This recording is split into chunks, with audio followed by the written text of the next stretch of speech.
John, this is quite the facility that you've got here. How many square feet have you actually got in There's production? 34,000 square feet.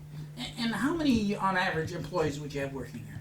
Well, I guess probably a couple of year and a half ago, I had 60 employees. About half of them working, to answer your question. Now, going back, how did you get involved in what it is that you're doing now?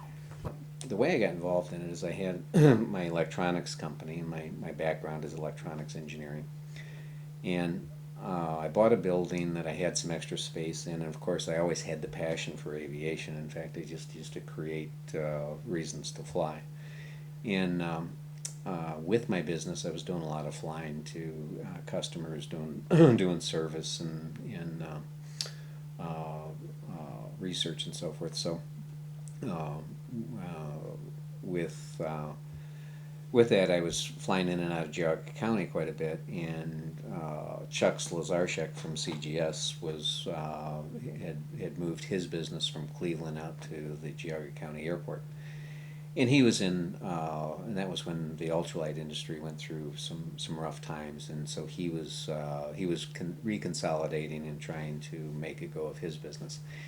And I guess eventually I got to know Chuck, but what happened was when I looked at the Hawk, I said that's conventionally controlled. You know, it's not Wire braced and yeah, and I looked at one actually across the ramp, and it spurred my interest enough that I went over and looked at it. And after I looked at it, I said I'd fly this thing. You know, in fact, it looks like it'd be fun. Well, it happened that the mechanic that did all the work on my Cougar uh, flew one into my backyard one day and said, "John, you have to try this thing," and I did. And I said, "Well, what does it stall at?" And he says, "Oh, hell, I don't know, someplace in the 20s." And it was a Kawasaki, single place Kawasaki 440, yeah. 32 horsepower. Yeah, yeah. And so I took off in that thing and I flew it around at probably, 40, 50 miles an hour, treetop level. And I said, boy, is this a hoot. So I it really got my interest in the light airplanes. So I got to talking to Chuck, and he was having difficulties in manufacturing. And so one day, after probably talking to him about the Hawk for a year, I said, Chuck, why don't I just manufacture these things for you? I had extra space in my building for the electronics, and that's we came up with a deal where I didn't want to get into partnerships because I'd been down that road before. So I just said, I'll manufacture them for you, and at a given price. He had all the documentation, and so I went over the documentation. I said, okay, we'll do it for this number, and we did it. And I know the year that I got together with Chuck, I think he sold 3 airplanes, and we ended up building 2 of those 3 airplanes that he had sold, and then over the next 3 years we sold 120 airplanes. So I think it was a good thing for both of us. I think it was kind of got Chuck back on his feet, and I know with me it was my introduction to the light airplanes, and I just have to say that I was extremely excited about it because it's really grassroots, cutting edge. You can do what you want to do without without concern of or controls by the FAA, and so it was very exciting, and that's really where my desires were, and both from a development standpoint and from an interest standpoint, because the aviation is just where my interest really lies. So how did you get into the Titan line then? Well, then I'd formed Titan Aircraft to do the manufacturing for Chuck, and but after about 3 years of that manufacturing, when we kind of got Chuck back on his feet, then he probably didn't need us as much as he did in the early days, and then I wanted to kind of do my own thing. So I decided that I was just going to build my own airplane. So that's how we came up with the Tornado. Now, The aircraft, when it came out, though, was at the leading edge. You were using all metal, whereas everybody Yes. else was using tube and fabric and you know, the ultralight type of style of aircraft. The Hawk is, you know, from a manufacturing standpoint, there's so much hardware in bolting all of those components together that the most difficult thing in the manufacture of the Hawk was keeping all that hardware in stock from a standpoint of availability and so forth. So I felt that the way to do this is go with a welded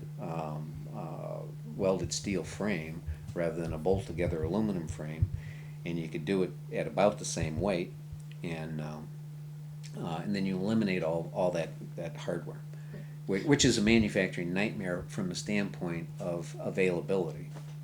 Now, why go to a cantilevered wing?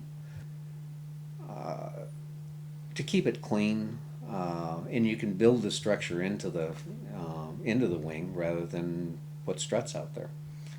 Now, I just went for a tour of your factory. I didn't see a lot of Titans out there, though. What I saw was a lot of Mustangs. How did you move from, well, you're still producing the Titan, but how did you move from that concept into the Mustangs? I mean, you've got to have, there must be 20 airplanes out on the floor right now. My real desire was that we had a Mustang based at Geauga County at that time, and I really wanted a Mustang. And of course, I think at that time I could have bought that Mustang for $275,000.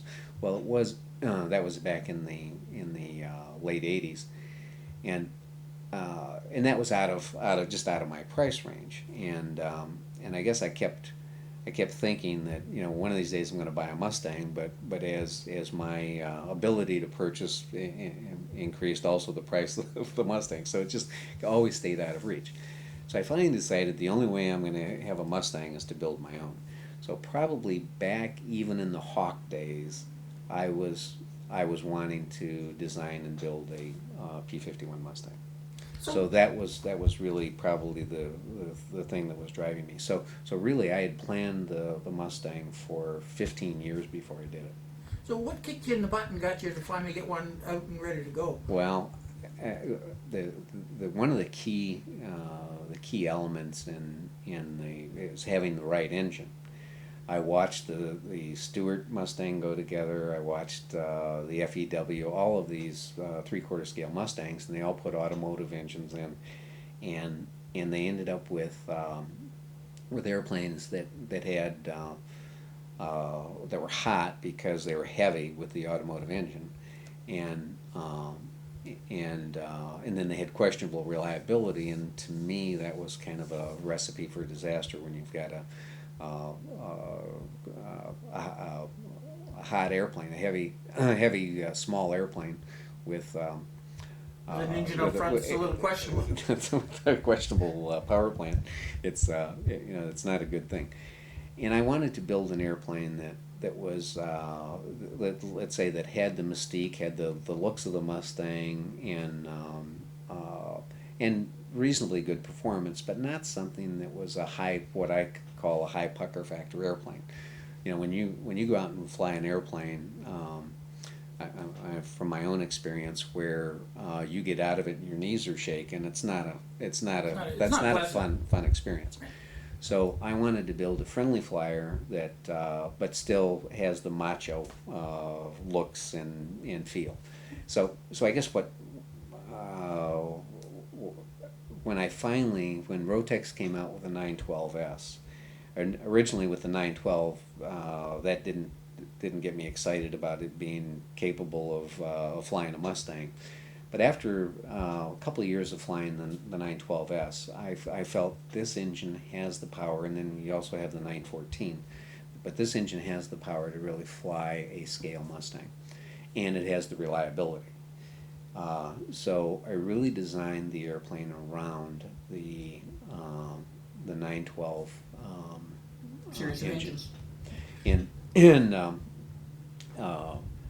But of course, as soon as I did that, I even had the naysayers here that said, "Oh, that the 912 is never going to fly this." Well, the prototype only weighed 860 pounds, and which still came in over my target weight. but it looked the part, and and I can tell you that the first flight on that Mustang was even the first hop. It did everything that I wanted it to do because it really had the low speed friendly qualities that I was looking for, and even the ground handling. So I was extremely pleased with it. Yeah, and really what happened is for a long time then I had to most of the people that wanted this airplane, wanted the Mustang, were not familiar with Rotex. I mean, every time they'd hear Rotex, they would think two cycle, Yeah. snowmobile, because they're mostly GA guys. So I was kind of a one man. I had a real chore cut out for me to try to convince all these people that the Rotex is really an aircraft, a high quality aircraft engine. And some people knew that, so I had some people were relatively, anyone that had the experience with Rotex and the 912 series engine knew that, but there's many people haven't had that experience. So what eventually happened is one of our customers decided to do an automotive engine to make it a long story short. Is his first attempt was a 4-cylinder turbocharged, and I didn't have much faith in that working, but I still tried to support it. Then when that didn't work out, he went to the V6, and again I felt that was going to be too heavy and it was going to hurt the flying qualities of the airplane. But after he had about 300 hours on it, and I had so much interest in it, I had people buying engines and engine conversions from him. I decided, and I was daily talking to people, trying to talk them out of installing that engine. But then I started thinking, well, I'm not really being objective about this, and I have to go fly that airplane so that I can be truly objective. And when I did, I fully expected, when I got in that airplane, I fully expected that I was going to hate it, that it was going to be way too heavy, and I was going to be disappointed in the flying qualities. And when I landed that airplane, I got out of it with just the opposite feeling. It improved everything on the airplane, and didn't hurt. Maybe the stall speed went up by less than 5 miles an hour, and I thought, geez, what a neat combination here. And again, from a safety standpoint, my feeling was that any engine can quit on you, and all pilots need to be aware of that. In my experience of some 10,000 hours of flying, I've had many GA engines give up on me, and you just have to keep yourself in a position where when that happens, you have an out, and so. And one of that is the type of airplane that you're flying. If it has high stall speed and coming high in fast, stall, you've got a problem. You got a problem, and no matter what. But if it has a low stall speed and you can land it in a short distance, your options are much greater. So with the Rotex engine our prototype would take off in 300 feet, and you could land it in 300 feet. So how can you beat that? But really, with the Suzuki engine, with the V6 Suzuki engine, that changed maybe to 400 feet. And I thought, geez, this is... And the other advantage that it had was that the climb rate doubled. So that now you're in a position where taking off from a typical airport, you're at an altitude that you can turn around at before you run out of runway ahead of you that you could land on. Mm-hmm. And so it's a win-win situation. And so I became a fan of the V6 very quickly. And you're actually producing that Yes. kit now. Right. So we the customer that was actually doing that manufacturing, after a while he's kind of an R&D guy, and he really didn't like dealing with customers. So he was trying to sell the business, and I really didn't want to buy it, but at the same time I didn't want to see it evaporate. And actually I had another customer that was interested in buying it, but couldn't get together with Dan on the deal. So I kind of bought it with the idea that well, let's say that I told Dan that if not to worry about it, if he had problems selling it, that I wouldn't let it die. And the next thing you know, I had the stuff on my doorstep. So that's really how that happened. But I'm glad that happened, because I think we went through it and refined it some, and actually we're continuing to refine that. And actually, we've taken the drive from the belt drive to a gear drive. With the belt, we had to use an electric prop, which works, but with this gear drive now, we have a hydraulic constant speed prop on it, and it works great, and that's just the way to go. The other advantage with the gear drive is it has an elastomeric coupler, coupling the crank to the prop, and that really helps with the torsional vibration, where the belt drive really doesn't decrease the torsional vibration or the loads back to the crank. So I'm real happy with that now. And now we're going to even bigger automotive engines, and of course the airplane has gone from like a 1,450 pound gross weight airplane to, in most cases now, 1,800 pounds or even 1,850 pounds. So let's go have a look at some of that then. Okay.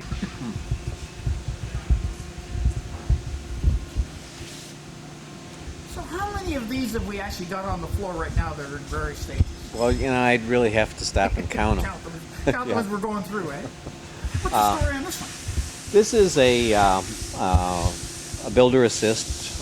Customer is actually in Canada, and this is one that's actually kind of funny. The Canadian DOT actually has come down and done inspections. They still do pre-cover inspection and so forth. So they came down a couple of weeks ago and did a pre-cover inspection on this, and with the customer, and then the customer comes in periodically. He flies for I think it's Air Canada in a special capacity. So he has a lot of time. So he's here quite a bit. And what's this one going to be powered with? This one will be a Honda powered. And that's one we haven't actually talked about, but you do have one on the floor here that's getting ready to go. Yeah, in fact, we've got two Honda airplanes on the floor, or two Honda powered airplanes on the floor.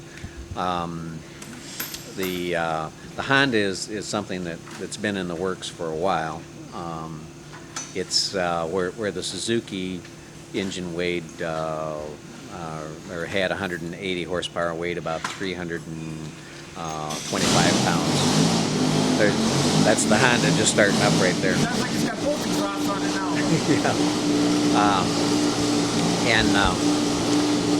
Yeah. And again, the Suzuki had 180 horsepower. Well, there was a 160 horsepower version and 180 horsepower. But really, that horsepower was developed at about 6,500 RPM, 62 to 6,500 RPM. Well, we really never even get there. Our RPM, we limit on the smaller diameter props. We were actually limiting to 5,500 RPM, and on the larger props now we're limiting the RPM to 53. And but this Honda engine develops 245 horsepower at 5,000 RPM, and so we expect that it's going to be perform considerably better than the Suzuki. Although the Suzuki right now gives us about 2,500 feet a minute rate of climb, and is cruising at close to 170 miles an hour. So it's the Suzuki does great, but and it's just a hoot to fly. But we just expect even more out of the Honda. This is the Honda with the gear reduction drive. Again, this will be set up for hydraulic constant speed. We actually we build a pump to go on the front of this, an oil pump to go on the front of this to give us forced oiling to the gears on this, where it's basically the same box on the Suzuki, but we really just rely on splash oil on the Suzuki for for lubrication. The but again, we use the oil in here for our constant speed prop. We drive our governor off the end of the camshaft, and that just it works. It's just worked out great. And I have to give. Go ahead. What about weight and balance when you're changing these engines? Well, actually, the problem that I had with the Rotex powered airplanes is that all the airplanes were two-place, and but with the Rotex powered, I moved the rear seat as close as I could to the forward seat and still make it work. Although it was probably a little bit tight for especially for big guys, and so we were always fighting an aft CG situation with the Rotex powered airplanes. But so with the heavier engines, with the Suzuki and the Honda, it just totally solves that CG problem. It's easy to put things back, like to move our battery back and so forth to balance it. So we've got all kinds of things that we can do to counteract the weight up here. It was difficult to do it the other way. And that was really probably why we, although the original Mustang had fabric rudder and tail feathers. So we did that too, but we really did it to save weight. And on the V6 powered airplanes, we usually use metal for our tail feathers. No, I guess we've got a couple airplanes going together here. This is again a builder assist. We've got some customers that come in weekly and work on this airplane, and this is actually a fast build that's going into the UK. This is our first B model. It's a B model with a Malcolm hood, and of course the Brits, most of the British airplanes during the war were A and B models. By the time the D models came out, the U.S. Army Air Corps was taking most of the Mustang production. So the Brits did have a few D models, but most of theirs were A and B models. If you look at the D model from this side, it'll give you a little better perspective of just how it's going to look. And of course, I can bring this canopy back.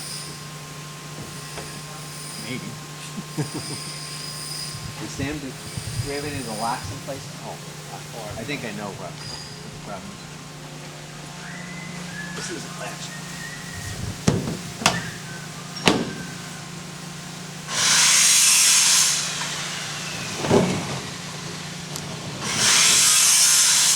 So you can kind of see what that's like. And this is the way we send out a fast build.